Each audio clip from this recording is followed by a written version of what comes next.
Hello friends, welcome to JK சமையல். இப்போ நம்ம பார்க்க போகிற ரெசிபி வந்து ஒரு ஸ்நாக்ஸ் ரெசிபி. என்னென்னா பைத்தம்பருப்பு ஸ்நாக்ஸ் ரெசிபி. ரொம்ப ஈஸியாக பண்ணிடலாம். வாங்க இது எப்படி செய்யலாம்னு பார்க்கலாம். அதற்கு என்ன பண்ணுங்கள், பைத்தம்பருப்பு அதாவது சிறுபருப்பு நான் ஒரு 200 கிராம் எடுத்திருக்கேன். உங்களுக்கு எந்த அளவுக்கு தேவையோ அந்த அளவுக்கு நீங்கள் என்ன பண்ணுங்கள், தண்ணியில் ஒரு 2 ஹவர்ஸ் ஊற வச்சுருங்க. ஊற வச்சுருக்க இந்த பைத்தம்பருப்பை வந்து தனியாக எடுத்துருங்க, தண்ணி இல்லாமல்.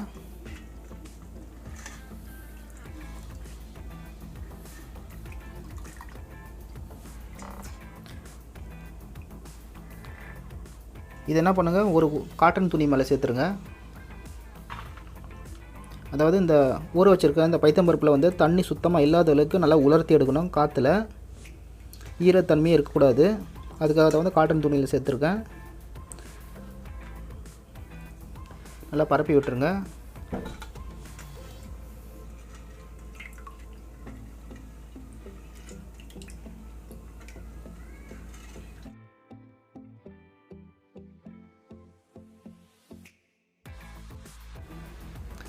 பாருங்கள், இந்த மாதிரி ஈரம் இல்லாத அளவுக்கு காட்டன் துணியிலேயே போட்டு நல்லா துடைச்சிருங்க. ஒரு 1/2 ஹவராவது ஃபேன் காற்றுல வச்சுருங்க. அதில் இருக்கிற ஈரம் வந்து நல்லா ட்ரை ஆகிடும். நல்லா ட்ரை ஆனதுக்கப்புறம் தான் வந்து நம்ம வந்து ஃப்ரை பண்ண போகிறோம் ஆயிலில். இப்போ இதை அப்படியே ஒரு 1/2 ஹவர் ஃபேன் காற்றுல வச்சுருங்க.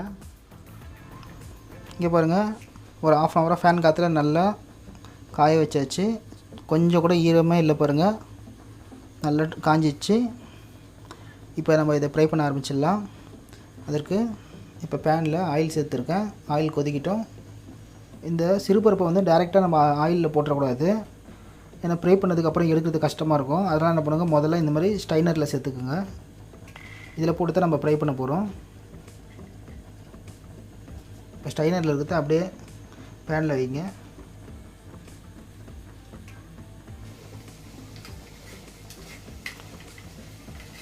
பாருங்கள், இந்த மாதிரி தான் வந்து மூங் டாலை வந்து ஃப்ரை பண்ணி எடுக்கணும்.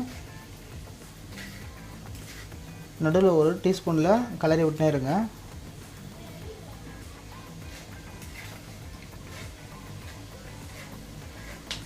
நல்லா ஃப்ரை ஆகட்டும். இது வந்து நல்லா கலர் மாறுற வரைக்கும் ஃப்ரை பண்ணி எடுத்துக்கோங்க. பாருங்கள், இந்த அளவுக்கு கலர் வந்தால் போதும். ரொம்ப கருகிற அளவுக்கு கலர் வர தேவையில்லை. இந்த கலர் போதும். இப்போ இதை அப்படியே ஃபில்டர் பண்ணி தனியாக எடுத்துடலாம். அதுக்கு முன்னாடி என்ன பண்ணுங்கள், இந்த ஆயிலெலாம் போகிறதுக்காக ஒரு பிளேட்டில் வந்து நான் வந்து டிஷ்யூ பேப்பர் சேர்த்துருக்கேன். அதில் போட்டுருங்க. ஆயிலெலாம் வந்து உறிஞ்சிரும்.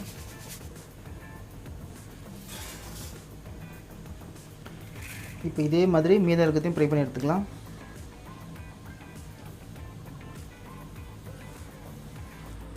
இப்போ மீதம் இருக்கிறதையும் ஃபுல்லாக நம்ம வறுத்து எடுத்துட்டோம்.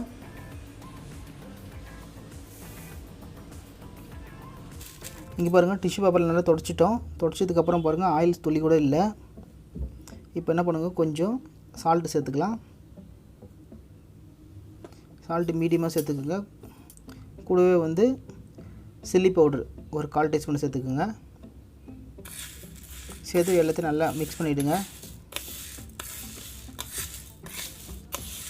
இதில் சில்லி பவுட்ரு வந்து உங்கள் விருப்பம்தான். நீங்கள் வேணும்னா போட்டுக்கலாம், வேணாலும் விட்டுடலாம். வெறும் சால்ட்டு போட்டாலே நல்லாயிருக்கும். அவ்வளோதாங்க, சுவையான கிறிஸ்பியான மூங் டால் ஸ்நாக்ஸ் ரெசிபி ரெடி ஆகிடுச்சு. நீங்களும் இதே மாதிரி ட்ரை பண்ணி பாருங்கள். மீண்டும் அடுத்த வீடியோவில் சந்திக்கலாம். தேங்க்ஸ் ஃபார் வாட்சிங்.